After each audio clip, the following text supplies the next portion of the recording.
How to count cards in Blackjack. Is card counting legal?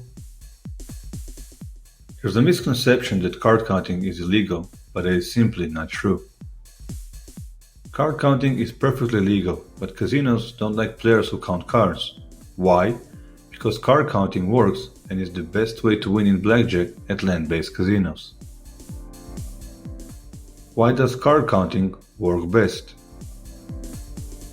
Card counting has nothing to do with memorizing, so you don't have to remember how many queens or kings are left in the deck. In Blackjack card counting, you simply use a system to keep track of the ratio of low cards to high cards. When a remaining shoe, the device where the cards are drawn from, has a higher concentration of 10 valued cards and aces, statistically there will be more blackjacks dealt. Blackjack pays 3 to 2, 150% of your bet, and the dealer will bust, go over 21, more often.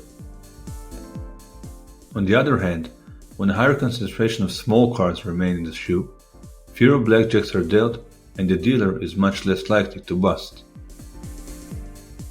So, the card counter actually keeps track of the concentration of the shoe, places bigger bets when more high cards exist, and smaller bets when more low cards exist. It's a simple concept but takes time to practice and master, so it becomes easy and naturally around the table. How to count cards. Card counting can be broken down to 4 steps. 1. Assigning values to all the cards. When using the high-low card counting system, these are the values of the cards. 2 to 6 plus 1. 7 to 9, 0. 10 to ace, minus 1. When each card is dealt, you add, subtract, or do nothing. All depends on the cards dealt. 2. Keep a running count based off of the values of the card dealt. This is where it gets a bit tricky, not because the count is hard, but because you have to be focused and keep track of the count during the game. Example: you're playing with 2 more players at the table, so you have to keep count of all cards, the dealer's, yours, and your opponent's. Dealer shows a 5, so it's a plus 1. You are dealt with a jack and a 10, your value is minus 2. Opponent 1 is dealt ace and 3, so his count is 0. Opponent 2 is dealt 4 and 8, so his count is plus 1. That means that at the moment the running count for this round is 0. You have to keep count for each card that comes out of the shoe, card after card and round after round, until the dealer shuffles the cards again. If the running count increases, the advantage shifts to the player.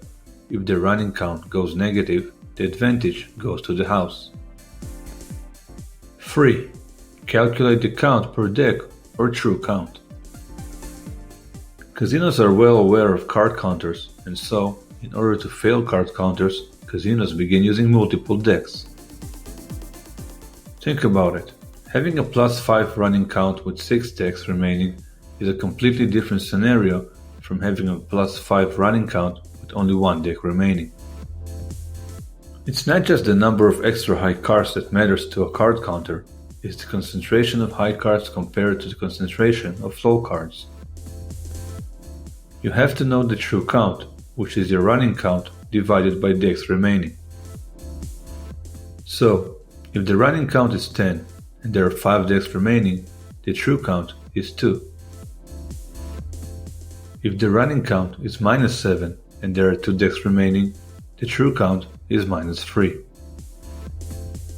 When using perfect basic strategy and card counting, you can use this information to bet according to your advantage. The true count will also inform you when to change your playing strategy.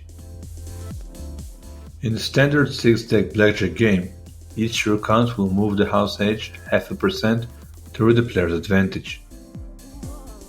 A true 1 would erase the house edge and blackjack would be an even game.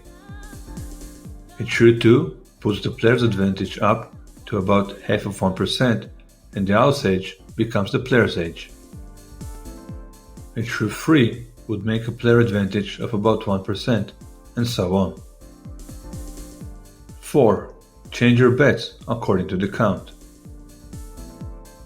Keeping a running count and true count are essential to knowing when the house edge flips in favor of the player. However, you also have to know when to increase or decrease your bets according to the information of the counts.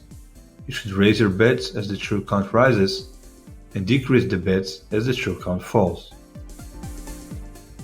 You should bet really big when the cards favor the player and really small when the count is negative or neutral, which leaves the advantage to the house.